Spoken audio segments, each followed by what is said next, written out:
Hola, nos reunimos entonces para ver el video número 5 que ya estaríamos pasando hacia el compartimento postsináptico. Entonces vamos a ver qué es lo que pasa una vez que se libera el neurotransmisor y actúa sobre el postsináptico.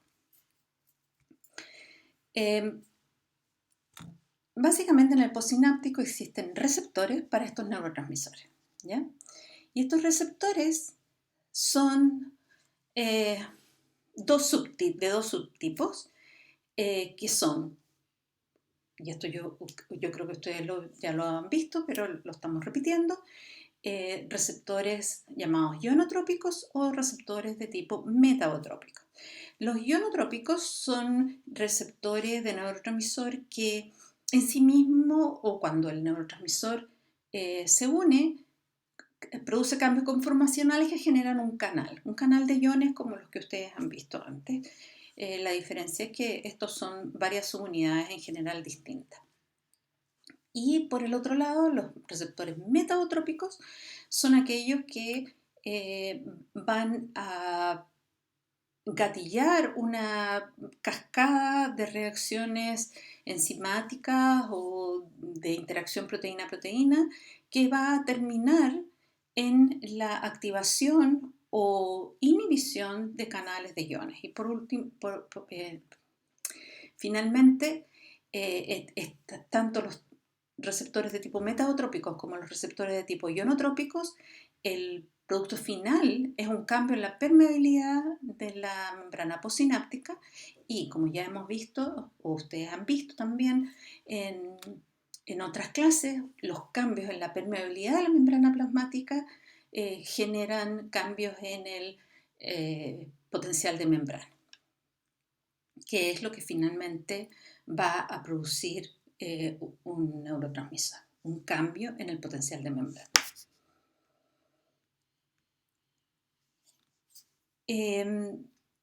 Aquí está más claro respecto de los receptores ionotrópicos y metabotrópicos y pueden ver que el neurotransmisor lo que produce es la apertura de un canal que puede ser catiónico o aniónico.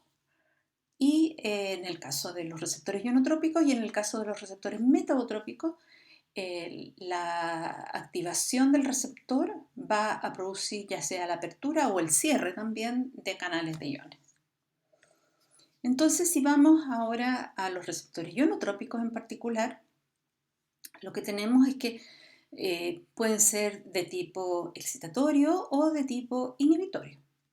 Los de tipo excitatorio principalmente es glutamato, también puede ser acetilcolina, dopamina no, perdón, y serotonina. Es acetilcolina, glutamato y serotonina, ATP también tiene un excitatorio.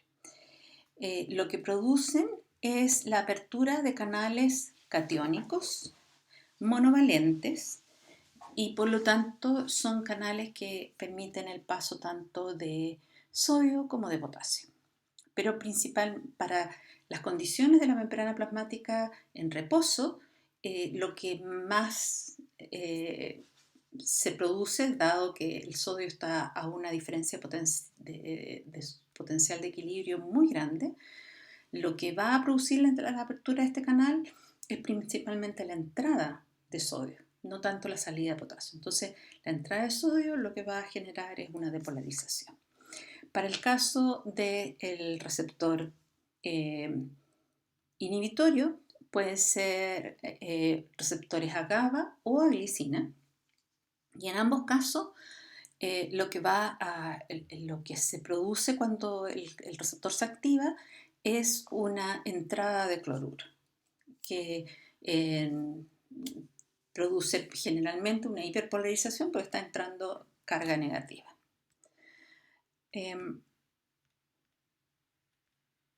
Ahora,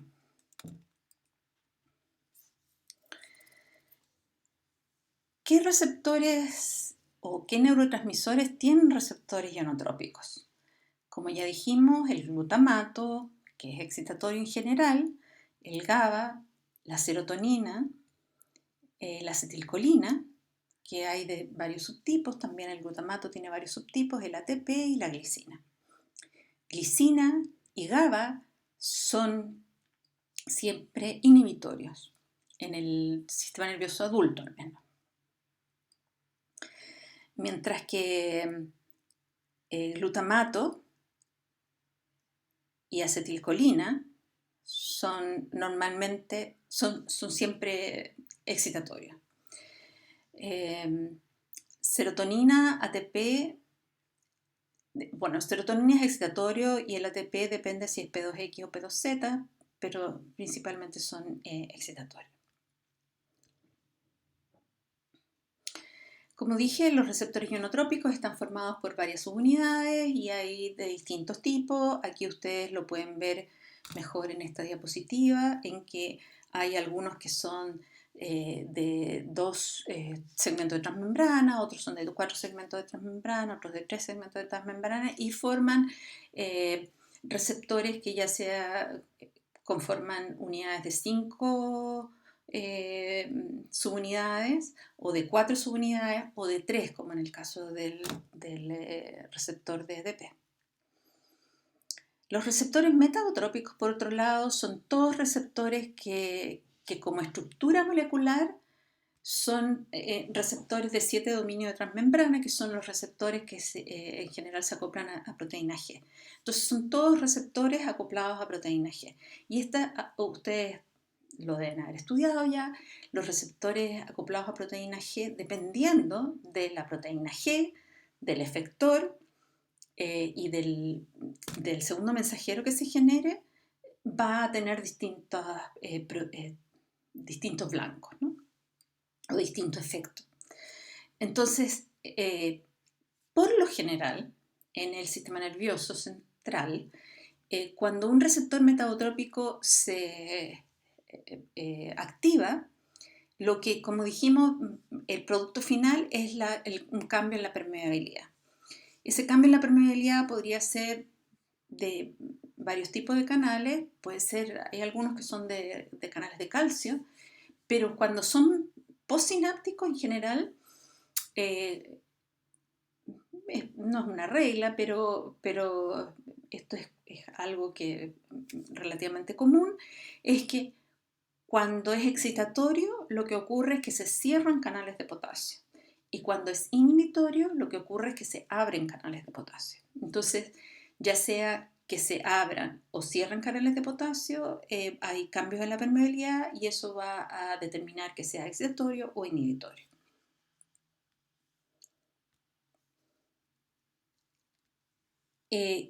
Y aquí hay una lista de los neurotransmisores de molécula pequeña que tienen receptores metabotrópicos, que serían adrenalina o epinefrina y norepinefrina, ATP, también dopamina, serotonina, acetilcolina, glutamato y GABA.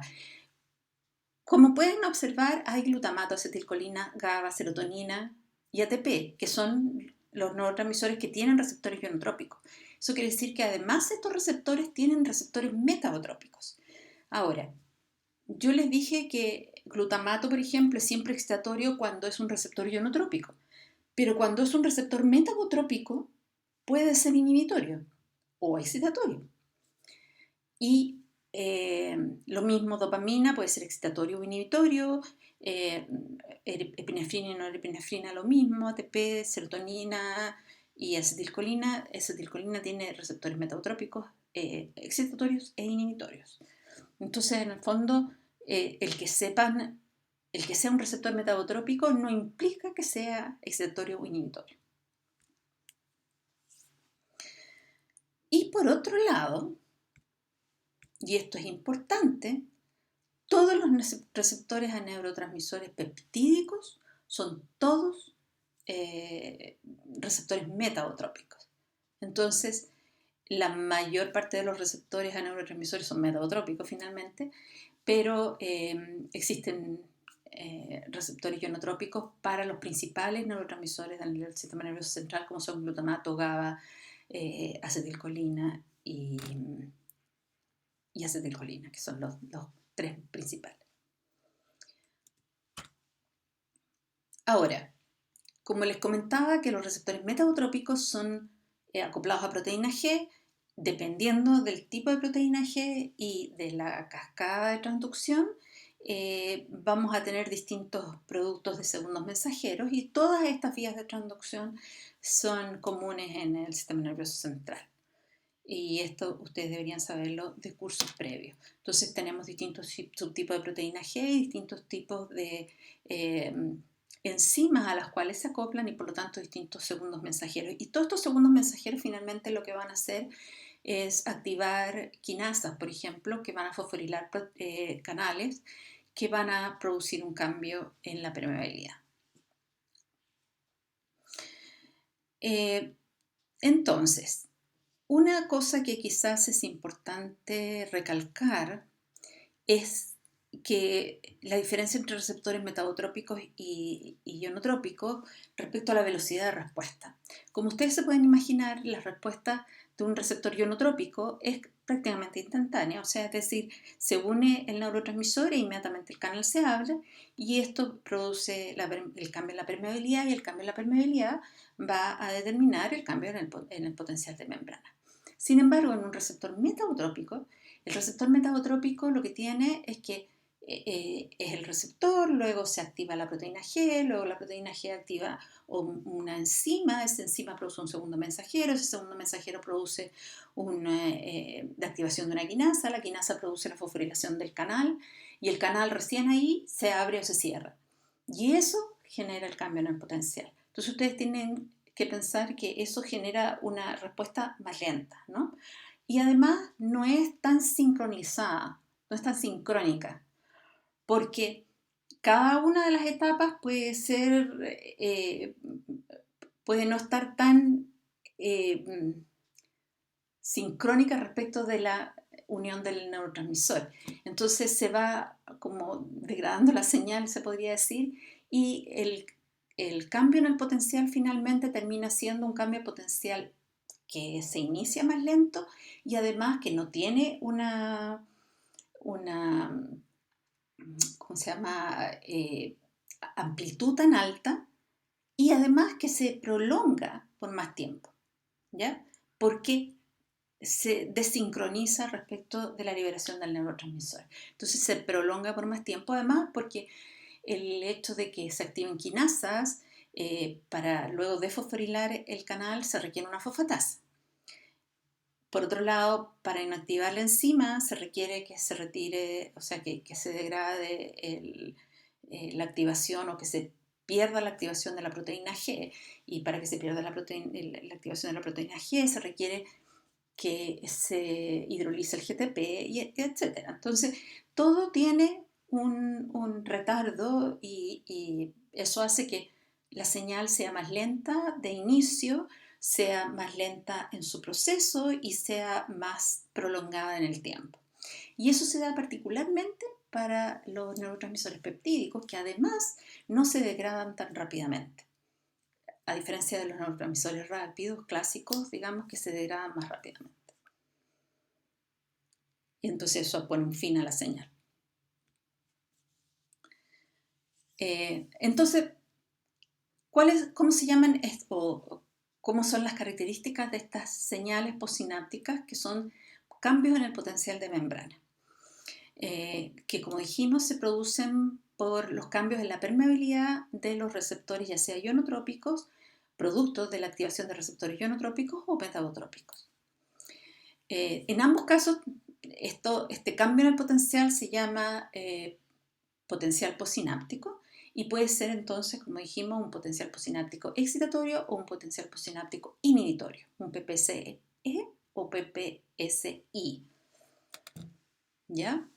Ahora, los potenciales postsinápticos son graduados porque dependen de la cantidad de neurotransmisor liberado. Mientras más neurotransmisor liberado, más receptores se activan y mientras más receptores se activan, más amplia, de mayor amplitud es la respuesta postsináptica. En general son pequeños, de menos de 2 milivolts, y por lo tanto, si son tan pequeños por sí solos, no van a ser capaces de gatillar un potencial de acción, ¿ya? Eh, la gracia de esto es que estos pequeños potenciales postsinápticos, cuando se producen de manera simultánea en distintas partes de la neurona, pueden sumarse para generar una respuesta un poco más de mayor amplitud. ¿Ya? Entonces, hagamos un par de preguntas. Por ejemplo, un neurotransmisor, si es catalogado como un neurotransmisor clásico de molécula pequeña, ¿qué es lo que sustentaría mejor esta conclusión? Bueno, básicamente aquí hay distintas opciones, pero bueno, esto se los dejo de tarea para la casa, ahí está, mírenlo con cuidado y lo pueden identificar cuál sería y por qué eh, la C en este caso es la respuesta correcta. Bueno, como les decía, los potenciales postsinápticos son graduados, es decir, van cambiando su amplitud de manera analógica, o sea, de manera continua. ¿Por qué es eso? Dirán ustedes, siendo que eh, el neurotransmisor se libera de manera cuántica. Porque aquí estamos viendo el producto de la liberación de muchas vesículas. Entonces, cuando son muchas vesículas y no son exactamente simultáneas, el tamaño de la respuesta no es exacta, no es exactamente en cuántas. Y en todo caso la diferencia debería ser muy, muy pequeñita. Aquí, por ejemplo, lo que ustedes ven son cambios del potencial que son inhibitorios y ustedes pueden ver cómo si una pequeña liberación de neurotransmisor produce un cambio pequeño, pero a medida que aumenta la liberación del neurotransmisor, que en este caso es un neurotransmisor inhibitorio, va aumentando la amplitud de la respuesta postsináptica. Y eso es más o menos un continuo. Y además, fíjense cuánto dura esta señal, que es alrededor de 5 a 10 milisegundos. Y recuerden que un potencial de acción es de menos de un milisegundo. Por lo tanto, las diferencias son muy importantes tanto en la amplitud como en la duración de los potenciales postsinápticos respecto de un potencial de acción.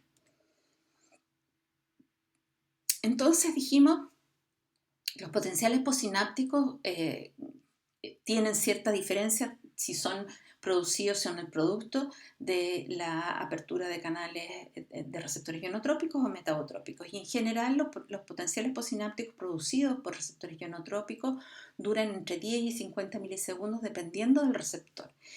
Y los potenciales postsinápticos de tipo metabotrópicos son más lentos y duran entre 40 a 200 milisegundos dependiendo del receptor metabotrópico.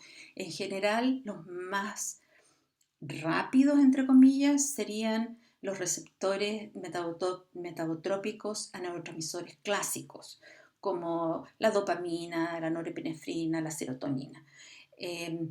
Y los más lentos serían el producto de la activación de receptores metabotrópicos a neuropéptidos.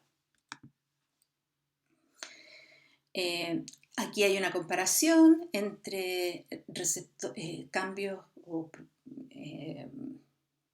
respuestas, en este caso son corrientes, a receptores metabotrópicos o ionotrópicos. Fíjense, este es rápido, este es lento. Fíjense, las escalas son de 100 milisegundos, por lo tanto esto es bastante lento. Serán 80 milisegundos, mientras que esto es bastante más rápido. Aquí está a una escala un poco mayor. Este es el lento, este es el rápido. Fíjense que es más lento el inicio del lento, mientras que el rápido es mucho más rápido, es más sincrónico, se podría decir. Pero una vez que se va inactivando la señal, se va apagando la señal, se desincroniza esta señal y se produce un producto, o sea, el total de la señal dura alrededor de 20 milisegundos, un poco más, mientras que el lento dura 70, 80 milisegundos. Entonces, como dijimos, los potenciales postsinápticos se pueden sumar y eso es una característica muy, muy importante, ya que los potenciales de acción, recuerden, no se pueden sumar. Los potenciales de acción o son todo o nada, así que no hay suma de potenciales de acción. Y se suman hasta llegar al umbral del potencial de acción.